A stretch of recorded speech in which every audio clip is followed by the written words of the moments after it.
Hello and welcome everyone. Thank you so much for joining the webinar. We'll just give it 1 or 2 minutes for people to filter through and then we'll kick off. My name is Gaetano, Tano for short. I'm the community manager at Tackling Loneliness Hub. We're really pleased to have a fantastic webinar for you today. And we're lucky to have the DCMS Social Connection, Isolation and Loneliness team here, who are going to be talking you through this new framework, which they published on the 15th of June, to talk about the power of social connection and understanding specifically loneliness and isolation in boys and young men and how you can provide support. So should be a really interesting session. We have a Q&A function.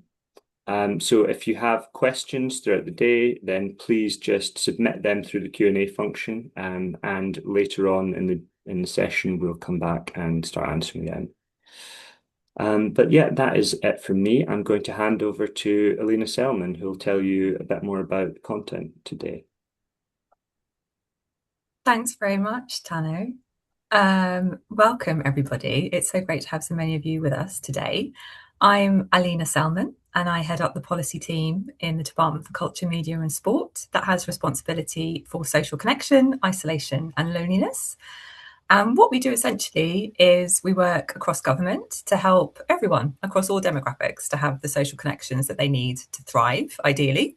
And this involves working with, for example, the Ministry of Housing, Communities and Local Government on their Pride in Place programme, as well as with the Department for Health and Social Care on their strategies for men's health, mental health, neighbourhood health, as well as working across the rest of the department and tapping into the various sectors that we have access to, from sports and arts, creative industries, and even the media, to make sure that we're embedding thinking about the importance of social connection across all of those policies so that we can give our ministers the best advice to be able to take that work forward in the right way.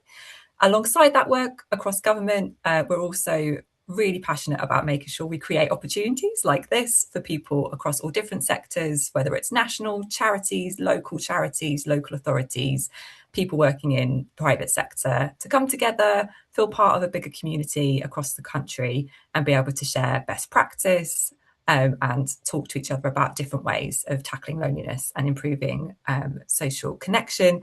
And we do that through our fantastic Tackling Loneliness Hub. And it's great to see you all today.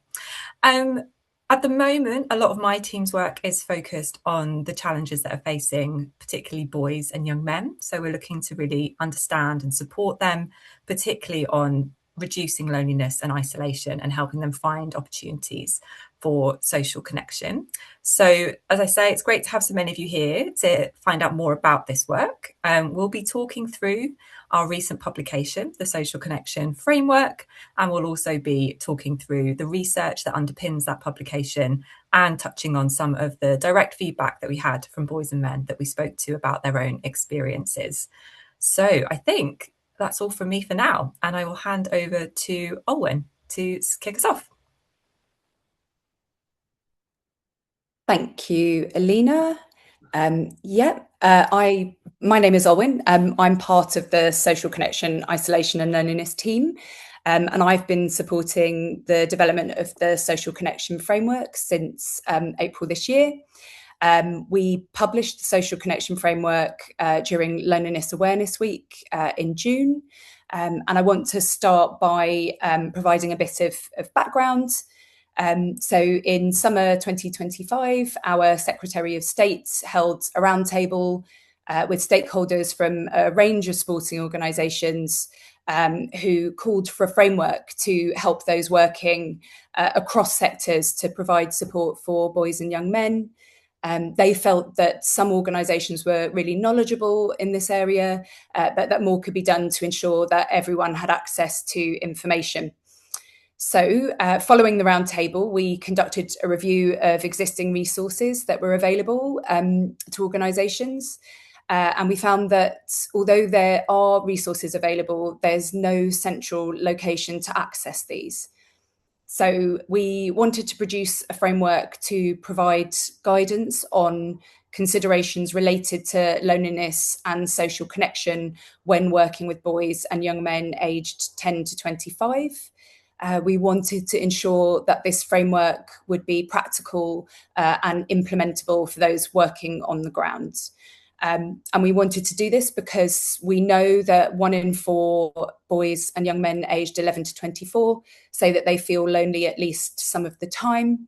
And while it's vital that all young people have the support and connections that they need to thrive, boys and young men are currently facing a unique set of challenges, like experiencing lower attainment in education, being 1.5 times more likely to be excluded from school, and at a higher risk of incarceration and suicide. So what the framework aims to do and who it is for, it provides implementable guidance for those working with boys and young men aged 10 to 25, and particularly those working in policy or programme design roles. It provides people with an overview of the impacts of isolation and loneliness in the context of the challenges that boys and young men are facing. And the guidance in the framework is also highlighting the importance of social connection as a key consideration in policy and programme design. What we did was we worked across government departments to develop the framework. We worked with academic experts. We convened a stakeholder working group of organisations who work with boys and young men. And this group represented a range of activities for boys and young men, including dance, gaming, rugby, football, arts, as well as generalist youth provision. And this group was also representative of a range of geographical areas, and organisations that made up this group operated in every region of England. And what our group of stakeholders did was they supported the development of the framework with practical guidance and real world examples, and their contribution was invaluable in terms of ensuring that the guidance in the framework is implementable. And of course, we collected the anonymised perspectives of boys and young men aged 11 to 23, and those contributing were geographically spread, and their perspectives have really informed this framework. So, for example, just one of the things that we learned from them was how important social connections are to them, with their responses really emphasising that these were crucial for well-being. And their perspectives are highlighted throughout the framework. And I also want to share the definitions, which are in section 3 of the framework. So the definition for loneliness. Loneliness is defined as a subjective, unwelcome feeling of lack or loss of companionship, which happens when there is a mismatch between the quantity and the quality of the social relationships that we have and those that we want. The definition for isolation. So while loneliness is a feeling, social isolation is the objective state of having minimal social contact or few social ties. And the definition for social connection. So social connection can be considered an umbrella term to describe how people relate to and interact with each other. And in the framework, when social connection is referred to, this primarily relates to an individual feeling a sense of belonging, having access to sufficient support, and having a range of meaningful, positive, and healthy relationships with peers and trusted adults. The framework contains sections on research into loneliness and isolation, and we commissioned research with a specific focus on boys and young men, which identified risk and protective factors for experiencing loneliness and isolation. And I'm now going to hand over to Ekaterina from the National Centre for Social Research, and she's going to talk us through this research. Hello, everyone. I am pleased to present a recently published report looking at loneliness, isolation, and social connection among boys and young men in England, prepared by the National Centre for Social Research, or DCMS. And I'll just briefly cover how the research was done, what it found on prevalence and the risk and protective factors. If you could please go in the next slide. Yes, and yeah, perfect. That's great. So the research began with a data mapping exercise. We assessed major national data sets against the research questions we had. No single survey included a direct loneliness measure and all the explanatory factors that we wanted to investigate. So we selected two surveys to complement each other. First, Understanding Society was the principal data set. It covered full age range, so people aged 10 to 25 years old, and it was used for exploring prevalence, social connection, bullying, participation in extracurricular activities, and demographic differences in the context of loneliness and isolation. And secondly, Mental Health of Children and Young People survey was used as a supplementary data set to explore the relationships between mental health and loneliness, because it included well-established and widely used measures for health and well-being specifically. Across both datasets, loneliness was measured using a standard ONS direct question. How often, do you feel lonely? And isolation was measured with a single item as well. How often do you feel isolated from others? In terms of methods, beyond descriptive statistics, we used binary logistic regression modeling to identify what factors remain significant after accounting for everything else. And that matters in the context of this research because many factors overlap.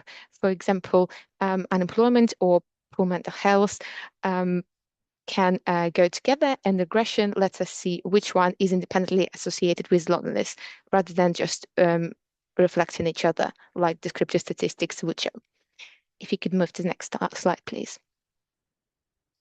Yes, just a quick note on how we should interpret the findings. First, the analysis explored relationships and not casual links. So the relationships are likely to be bidirectional, going both ways. So for example, poor mental health could be related to loneliness and the other way around. And also when exploring different participation in activities, the data may reflect some selection effects. For example, when lower levels of loneliness is causing people to engage in some activities or the other way around. So we shouldn't interpret those findings as showing a causal link in the sense that increasing one factor will necessarily lead to increase or decrease in loneliness. Secondly, related to today's focus on social connection, unfortunately, we noted that it was poorly measured across national surveys covering young people, and no survey fully captured the structure, function, and quality aspects of social connection. In our analysis, we simply used the number of close friends as a proxy for social connection, and it turned out to be only weakly related to loneliness. We also found that a lot of boys with several close friends still reported that they felt lonely, and this finding suggested that maybe it's more the aspects of quality of connection rather than the necessarily size of the friend group, which is important for levels of loneliness. And the third, one thing to note is the past research showed that there is a stigma around reporting loneliness, and it should be considered here because even though boys reported feeling lonely less than girls in our study in line with past research, this evidence suggests that the evidence suggests that this may be due to reluctance to report it due to stigma attached to it and not necessarily levels or levels of need as boys and young men have. Okay, if you could move to prevalence as the next slide, please. Findings from both data sets showed that most boys and young men in England were not chronically lonely. That is, they didn't report feeling lonely often or always. That was rather rare, with a small proportion reporting that. However, a significant share reported feeling lonely at least some of the time, suggesting that loneliness is a regular experience for many boys and young men in England. And loneliness and isolation had a strong association between each other. Very few young men reported one without another. So those experiences tend to go hand in hand and being experienced and reported together. And if we could please move to risks and protective factors. for loneliness and isolation? Perfect. When exploring risk and protective factors for loneliness and isolation in England, we used logistic regression. And first, in terms of risks, the standalone risk factor was mental health. It was the strongest and most consistent predictor across every age group and both data sets in our analysis. And to give you a sense of the scale, based on the Understand Society analysis, young men with mental distress were about 6 times as likely to report chronic loneliness compared to young men without. And maybe a quick note here that this relationship is likely to go both ways. And again, we shouldn't overinterpret the finding in terms of any casual links. Some longitudinal analysis may show this link better. Secondly, bullying, online bullying for young men who already left school, and school bullying for younger boys was a risk factor for loneliness and isolation.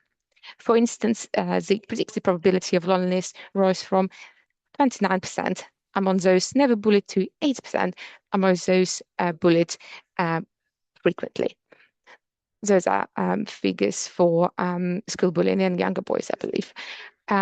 Third, peer relationship difficulties, such as reporting feeling rejected or struggling to get along with a peer group, was a risk factor for loneliness as well. And finally, there was an association with being not in employment or training, but the evidence was a bit mixed there, and it varied between the data sets. So whilst we can say that being in employment or training could reduce the report level of loneliness, maybe that's an area where further research is needed because our findings were slightly conflicting there. And in terms of protective factors, in the next slide, please. Maybe most relevant to the topic of today's event is the findings suggested specific benefits of social connection for reducing loneliness. First, based on the Understand Society analysis, we saw that family support was a protective factor against isolation among young men. So young men who felt supported by the family were less likely to feel isolated. 9% versus 26. Additionally, having close friends was also independently related to isolation, and it was a protective factor against isolation, with people with more friendships being less likely to report feeling isolated. Additionally, participation in group-based activities was associated with lower frequency of loneliness, and this is a finding from the Mental Health for Children and Young People survey, with participants who reported engagement with clubs or societies, community groups, also being less likely to report loneliness. And younger boys attending such activities were also likely to say that they never felt lonely at all. And maybe one thing to note here, interestingly, we saw that social connection is most clearly a protective factor against isolation, not loneliness, in our findings. But mental health and bullying remained the dominant factors, but risk factors for loneliness when everything was accounted for. And in terms of key takeaways, in the next slide, please. Simply like just 3 key takeaways here. And maybe chronic loneliness is not as common among young men and boys as general experience of loneliness, but still it shows that this experience is quite common in this group. Mental health and bullying were the strongest risk factors associated with more frequent report of loneliness, even when controlling for personal characteristics. And connection quality is probably matters more than simply the quantity. That's a finding that we think our research is showing, because we couldn't explore it further due to some limitations in national data sets in terms of how connection quality is measured. But still, there is some evidence that family support and participation in extracurricular activities has some protective qualities against isolation and loneliness for boys and young men. That be it. I will, switch my camera off now. Thank you. Thank you, Katerina. And it's back to me, and I'm going to spend a few minutes talking about how the framework can be applied as a practical and implementable tool. There are sections within the framework which contain implementable guidance. I'm going to start by talking through section 4. Section 4 offers guidance on identification and supporting boys and young men at risk of loneliness and isolation. Section 4.2 within section 4 covers identification, and this section contains a list of signs which can be used to help practitioners and men, and this list includes lack of eye contact, appearing insular, quiet or shy, displaying a lack of interest, displaying strong emotions such as sadness or anger, along with other signs.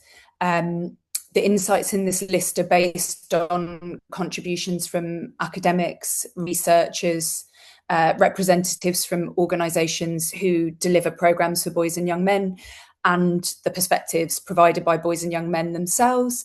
But it's important for me to note that the signs listed are variable. They're not always indicative of a young person who is experiencing loneliness or isolation, but this is there as a tool to guide you. And then in section 4.3, this section covers a range of ways to design and implement programmes to offer support to boys and young men at risk of loneliness and isolation. And this section lists suggestions for designing programmes, for engaging boys and young men to join those programmes, and then for providing targeted support for those who are on the programmes. And some examples of these suggestions are a suggestion for the design and preparation of programmes is to consider the language used to describe the session. This could emphasise belonging, inspiration, or having fun to encourage participation.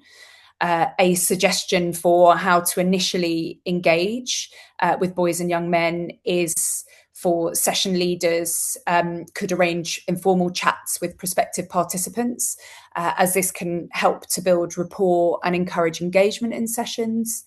And then a suggestion for providing targeted supports is to use relatable facilitators who can share their own vulnerabilities and can create a safe space for others to open up.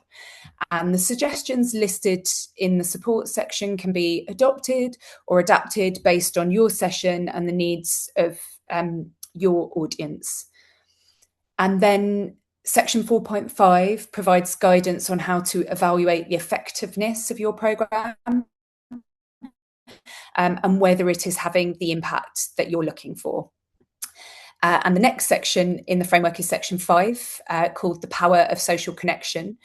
And this section provides a strategic framework for policy and programme design, framed by some of the challenges that boys and young men are facing. So the section contains suggestions which could help address the particular challenge. And the challenges listed in this section are poor mental health and well-being, access to extracurricular activities, pupil engagement, sense of belonging and attendance, engagement with employment, educational training, and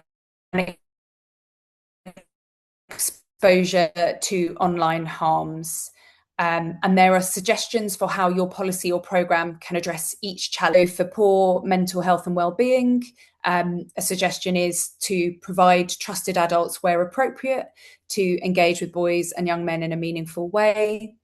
And a suggestion for accessing extracurricular activities is to consider structural factors preventing accessibility to programmes and how to mitigate them, such as ensuring venues can be accessed by public transport and subsidising transport costs. And then finally, throughout the framework, we have embedded case studies of organisations directly working with boys and young men. And these case studies spotlight the best practice of these organisations and can be referred to. And I would now like to hand back to our chair, Alina, for a very exciting panel discussion with organisations who are working directly with boys and young men. Thanks very much. And I hope everyone found that helpful to hear some of the research that underpins that work, but also how we've tried to make the framework really practical for people to use in the real world. So in the second part of the session, we'll be trying to bring that to life a bit more. And we'll be focusing particularly on something that really came out of our engagement with young men and boys around the importance of having someone to talk to and someone to listen to them. And we'll be looking at the role of structured sessions that encourage that kind of open discussion and how they make meaningful social connections for boys and young men.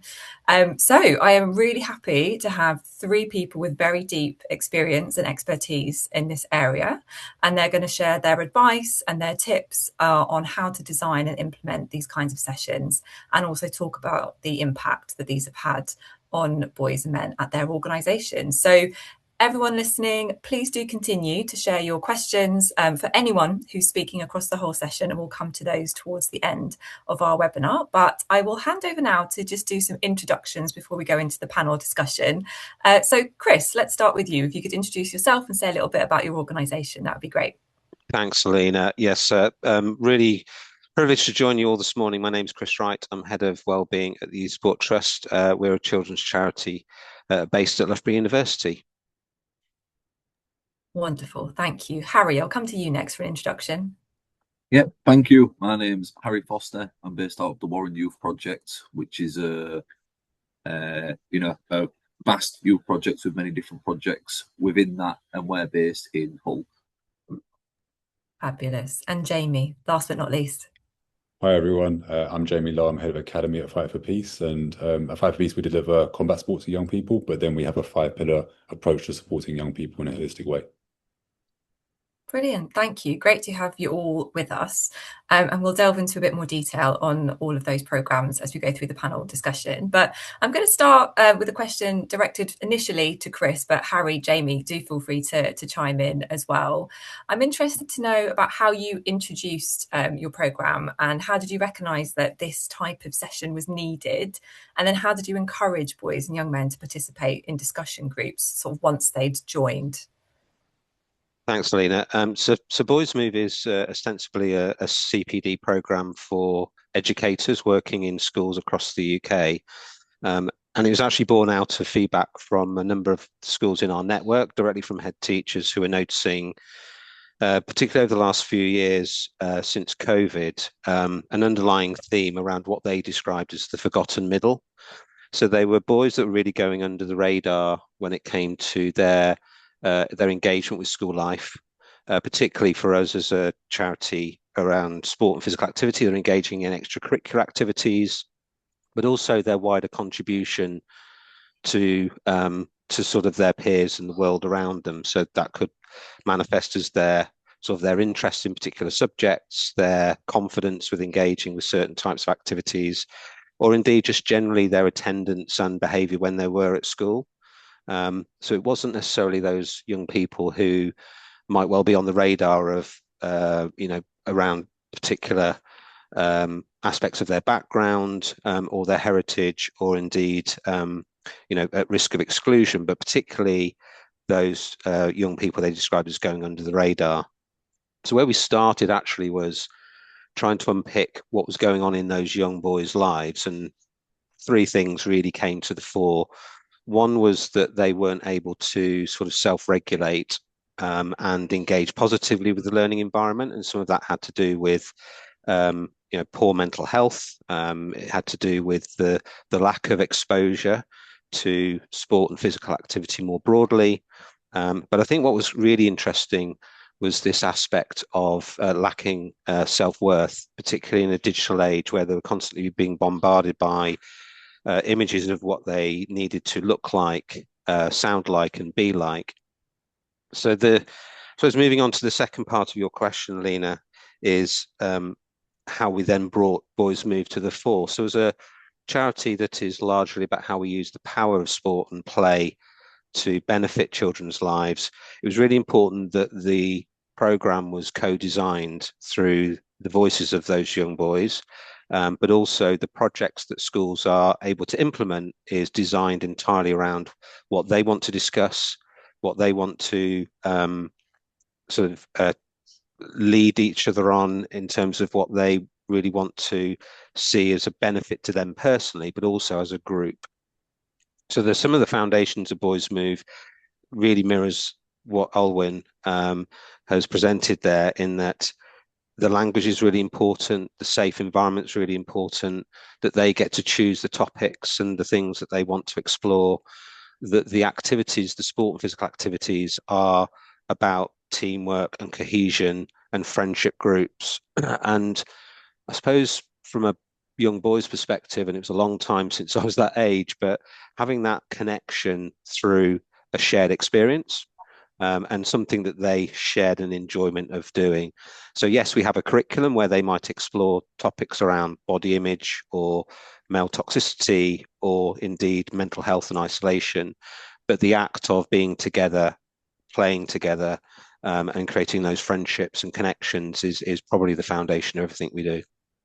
That's really helpful. Thank you, Chris. And I can well imagine the amount of sort of careful thought and effort that goes into not just the language, but also just thinking about how those sessions are set up, how they're inviting and engaging.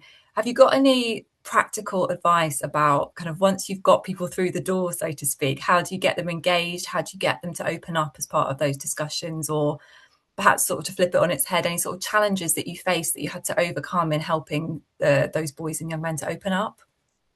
Yeah, start with the challenge first, if that's okay. It was really important that these boys didn't feel that they were being targeted. Yeah. So much of the provision in the schools that we work with, where the program is delivered, it's sort of like it's just normal provision. It's just part of the extracurricular or the enrichment offer within the school.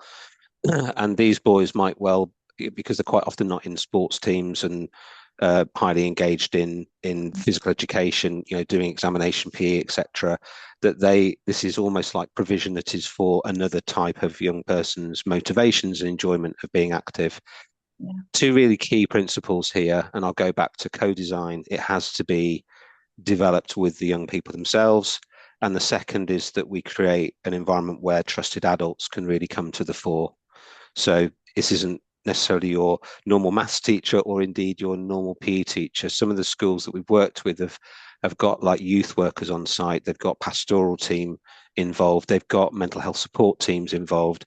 And by having another voice, but a trusted voice, has been crucial, I think, to making those young people feel really valued and part of that environment. Absolutely. I think having someone else in your life who isn't necessarily a parent or a teacher or that sort of figure of authority can be pretty transformational sometimes. It's really important. Harry, I'm going to turn to you next and just hear a little bit more about your programme and how it evolved over time and kind of what tweaks and changes you had to make along the way. So I suppose to sort of understand how the project's called Say It, and I suppose to understand how Say It sort of evolved and developed over time, you've sort of got to understand how the Warren has evolved as a whole and developed over time. And we're founded in 1983. We've existed for 43 years. We're an entirely youth-led project. So everything that goes on in this building, from the hiring of the staff to the group, to groups that are run or projects that I care, is decided by young people. We don't get a say in it. It's all completely up to them every step of the way. And the Warrens existed as I suppose with the point of it is gaps are identified in regular services, and we do our best to fill those gaps. So as a byproduct of that, we develop and new projects pop up, and new gaps are identified, and again we do our best to fill them. And Say It is just very much an extension of that. We noticed it's worth mentioning that working with boys and young men it's something the Warren's always done.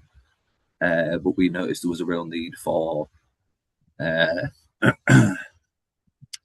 dedicated project working with boys and young men, and really focusing on giving them that meaningful social connection, and that's where Say It was born from. It wasn't originally called Say It. It originally had a completely different focus in terms of we ran the men's group, but we were more focused on substance misuse, whereas now, on account of the ever-changing world, we're more focused on radicalisation and how that's affecting many of the young men who use our service. And yeah, it's just the project sort of given the space to develop and fit those needs as the world changes, because those changes affect the young men who access our service. And in the spirit of what we do, we need to change to sort of remedy those effects on our young men. And just in there, bear with me. And then, well, yeah, I've sort of touched on what we did as we continued, what we learned as we continued the program. It's I suppose the main learning is that the learning never stops. The world, it's a rapidly changing place. In terms of the things that affect our young men, it's a completely different to what it was a year ago, and a year ago it was completely different to what it was a year before that. And as I've said, we need to continue to adapt and sort of learn and change the way we work to work for our young men. Absolutely. I think what comes across really clearly in what you're saying is that the flexibility that's needed, and that coupled with really putting young people's voices at the heart of all the decisions that are made, those two things together are really important. And throughout maybe perhaps this this project in particular, did you find at times it was sort of tricky to keep people's attention because there's so many other things going on in people's lives? Sort of how do you address that challenge of continued engagement over time? We've just got to, because like you said, things appear in people's lives quite often with some of the men we work with, quite major things, where sometimes it can be at the bottom of their to-do list to sort of pop in and attend the group or speak to me or speak to somebody else. But the remedy to that is that we don't go away. There's no, you missed last week's session, so you're going to have to go on a waiting list till someone can be there to reach out to you again. That offer of support never leaves. It's constantly there. So when they are ready and they are in a position to come back in and access that support, it's still there. It doesn't go anywhere. Yeah, that's really helpful. It's just sort of being there for them at the right point for them to want to engage. You can't kind of force someone to be ready. They have to come to you when they're ready. Absolutely. Just going to pause there to see if Chris or Jamie has anything else to add in terms of kind of that setup phase or that kind of continual effort to keep people engaged. Have you any thoughts to share on those aspects? Just one final one from me. And sorry, Jamie, you haven't spoken yet. It was just reflecting on the research, really, and we've obviously had some amazing insights shared, particularly for Black and Southeast Asian communities, and those boys coming from a place of not wanting to openly share their feelings, or indeed be involved in anything that can be associated with mental health support. There's some real deep work that we have to do around positive role models from those communities. We worked quite a bit with Kick It Out in its initial phases around some of the voices that were being brought forward in football around racial discrimination, and I think it's just really important for us to have a perspective from these young boys' lives that sort of if they can't see it, they can't be it, and quite naturally they're likely to rest on existing cultural or minority barriers in respect to some of the things we're discussing. Yeah, I think having that sort of quite specific and nuanced understanding of where people are coming from is really important as well. It's a really good point. Jamie, I'll turn to you. Is there anything you'd like to add in terms of that setup and sort of longer term engagement before we dive into our next proper question? I mean, I think there's a lot of similarities in terms of the project that we set up at Fight for Peace. So our project's called Man Talk, and it's set up in 2019. It actually came about because we had a thriving women's only space, and there were young men who were either directly or indirectly expressing that they wanted a space themselves. And we realized that also at the point we were kind of working with those young men, it was primarily around young men not really having role models at really kind of a critical point in their lives, Yeah. and not and kind of we assume that maybe this work will happen at home, but often it doesn't. And I can talk about my own experience in terms of that. There were people involved in setting up who could really identify with that and how it leaves people a bit vulnerable.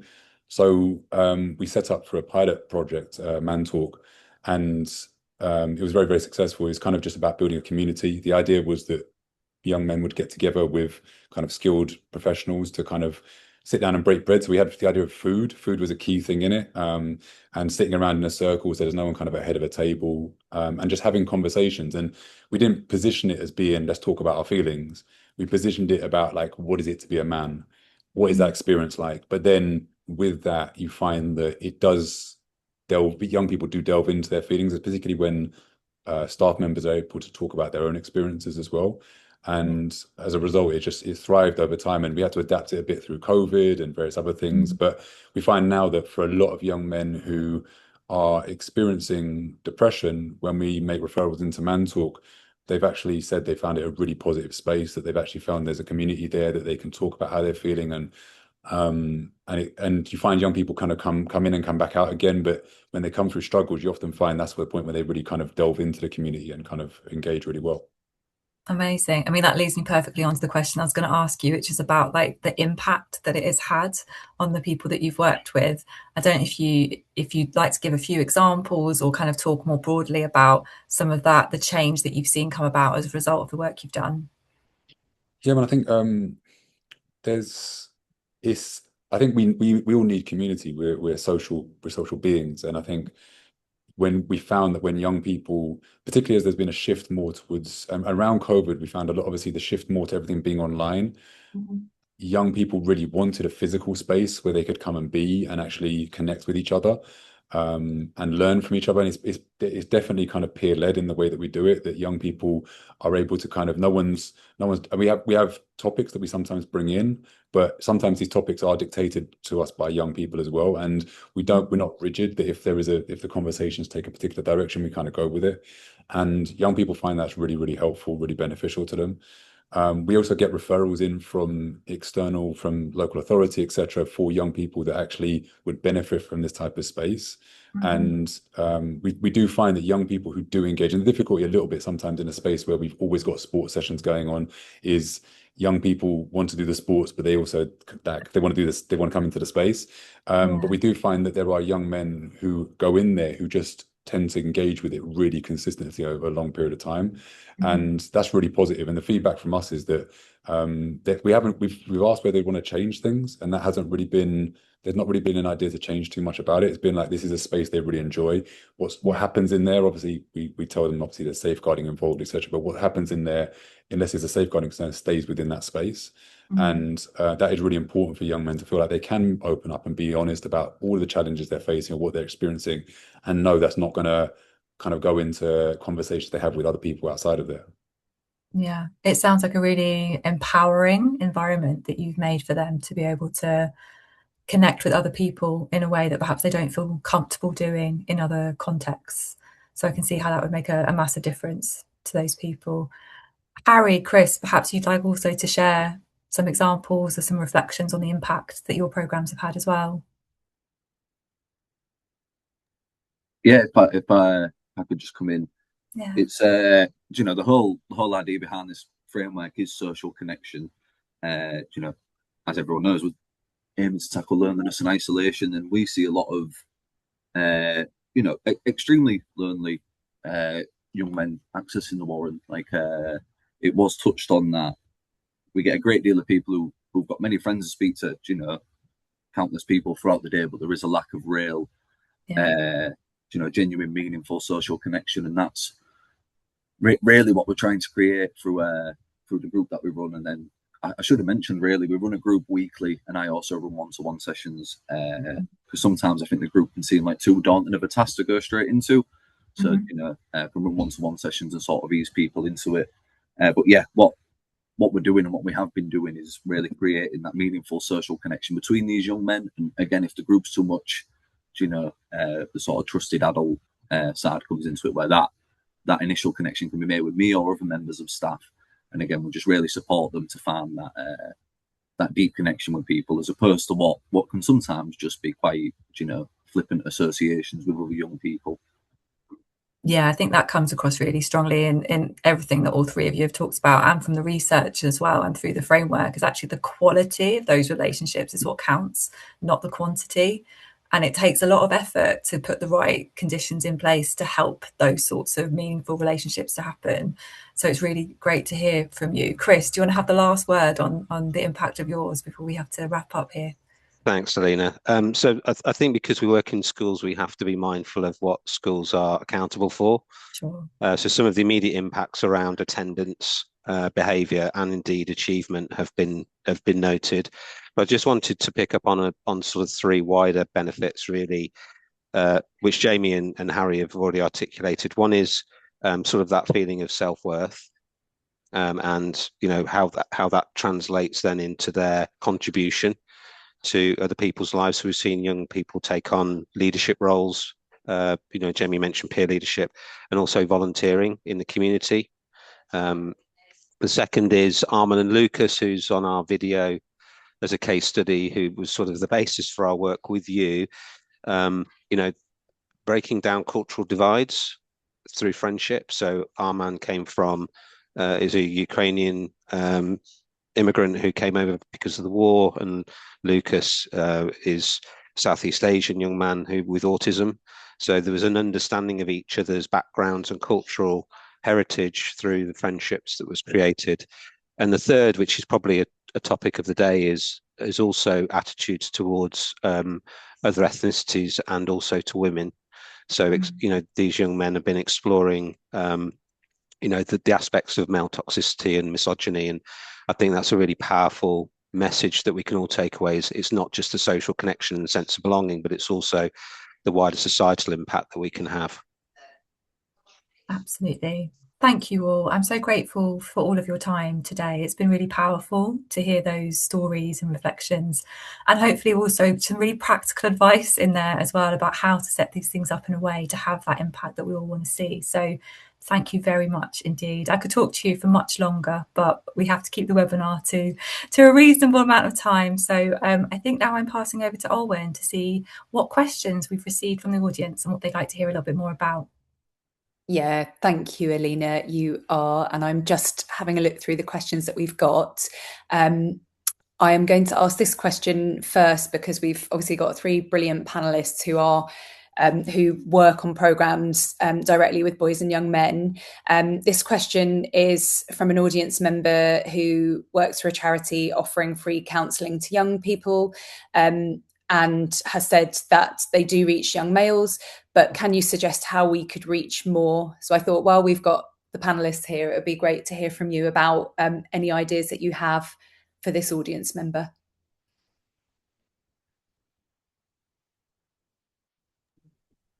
I can go. I mean, I think it depends a little bit on the scope of the project. I think there are. I mean, we work independently, kind of in the evenings, away from schools. But I think you'll find there are a lot of when we do go to try and bring more young people in, we work with a lot of schools and partners like that and promote our services. You'll find that a lot of young people do want to have a space outside of school, outside of their kind of family home, where they can come and engage in services like this. So I think if there is connections that you've got within your local community, other community partners, etc., that potentially might want to bring you in as a service, I think that would also work to be able to try and engage with more young people around this type of topic. I think that would probably be my suggestion. Yeah, I'd probably follow the same line of inquiry, Owen, with mental health support teams and a proliferation of fantastic training through Department for Education that already exists in schools. I'd take Jamie's suggestion that offer up your services to other places where young men are, whether it's through youth provision, whether it's through community sport and play environments. So sort of go to where those young men already are and already get together and maybe provide some supplementary support. Thank you both. And Harry, is there anything you'd like to offer here? Yeah, I would also just say as well, those young men who are already accessing your service, it could be really valuable to sort of see if they faced any barriers, what things could have made it easier for them. Because I remember with the group we had a little while ago, the sort of this like understanding between the young men who were attending had developed that it was like a group therapy session, and it put people off. So we sort of went based off that. That feedback from them, we sort of really tried to stay clear of that idea. Obviously what you're doing is therapy, but what I'm trying counselling, but what I'm trying to say is the input of those young men that are already accessing the service and can maybe give you some insight into what could be preventing other young men from accessing it as well. Thank you so much. And we've got a couple of research-based questions. So I wonder if Ekaterina or Hannah can help us with these.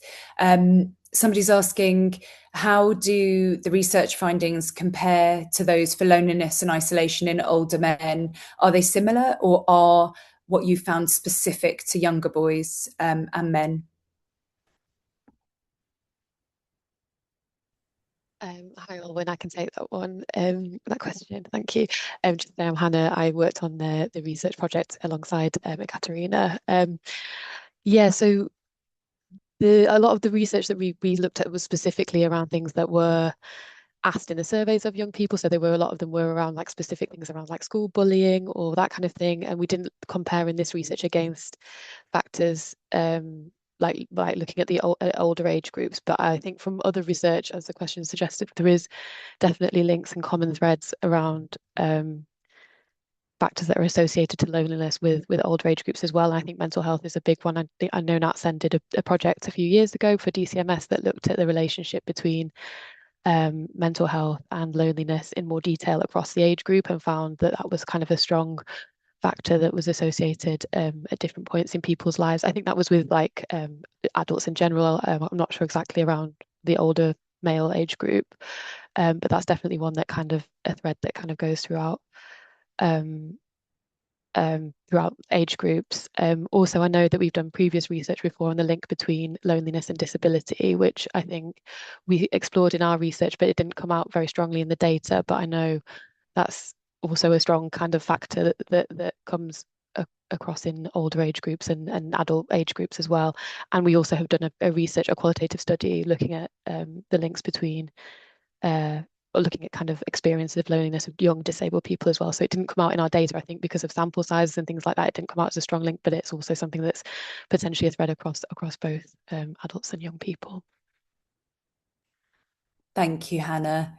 And there's another question that I'd like to put to our panelists. This is a really interesting question, actually, but it's talking about so the reference to the framework recommending facilitators who can share their own vulnerabilities. And the question is about how do you think about protecting the facilitators and their mental health in the process? And I wonder if any of the panelists actually might be able to talk a bit about that. Yeah, if I can just come in on that. So say it,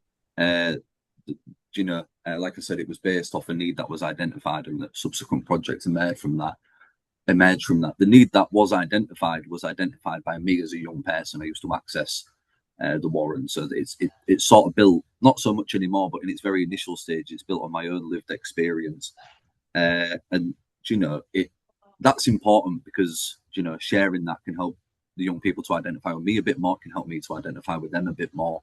But it is also very important that's it's a key aspect of it, and there's vulnerability in that, sharing that experience and using it to form that connection. But it's also important that I do sort of have to safeguard myself a bit. It's not something I do too regularly anymore. And again, I rely on. I've got a very supportive workplace.